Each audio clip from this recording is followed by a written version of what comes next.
मित्रांनो, माझे नाव रुद्र जाधव आहे. मी इथं 5वीत आहे. मी तुम्हाला आळशी गाढवाची गोष्ट सांगणार आहे. एक व्यक्ती होता, त्याच्याकडे एक गाढव होतं. ते खूप आळशी होतं. त्याला काय करायला लावायचं, ते एके दिवशी त्याला बाजारात मीठ विकायला न्यायचं होतं. त्याच दिवशी खूप पाऊस पडला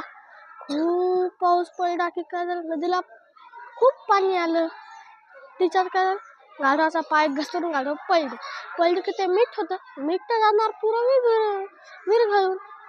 मीठ विरघळलं की ते वजा हलकं झालं की गाढव म्हणला, आता आपण आपली दररोजची दिनचर्या ही, आता आपण दररोजच पडत राहू. मीठ वाहून जाते आणि ते कमी होते, त्याचं वजन कमी होते आपल्यावर. ते दररोज तसंच करायचं. पण त्याचा मालक त्याची खूप सोय घ्यायचा. त्याला दररोज गाजर खायला द्यायचा, गाजर, भाजीपाल्या, चांगल्या पोळ्या खायला द्यायचा. तरी गाढव होतं खूप आळशीलं. एके दिवशी काय झालं, त्याच्या मालकाला कळाली त्याची दिनचर्या कळली की मग त्याच्या मालकाने त्याला त्याच्या पाठीवर ठेवला, खूप वजनदार कापूस ठेवला. जसं ते त्यानं दररोजच्या दिनचर्यासारखं त्यानं जसं पळलं की कापसात पाणी भरलं. कापूस इतका जड झाला की त्याला काय उठता येईना. ते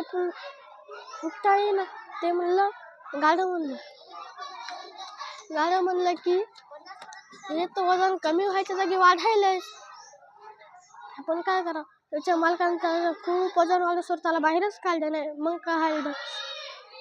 मग त्याला कळालं की आळशीपणा केला तर आपल्याला त्याचं चांगलं केलं तर त्याचं फळ चांगलंच भेटणार, आणि वाईट केलं त्याचं फळ वाईटच भेटणार. गोष्टी तात्पर्य, ज्याने जसे चांगले केलं त्याला तसंच चांगलं फळ मिळेल.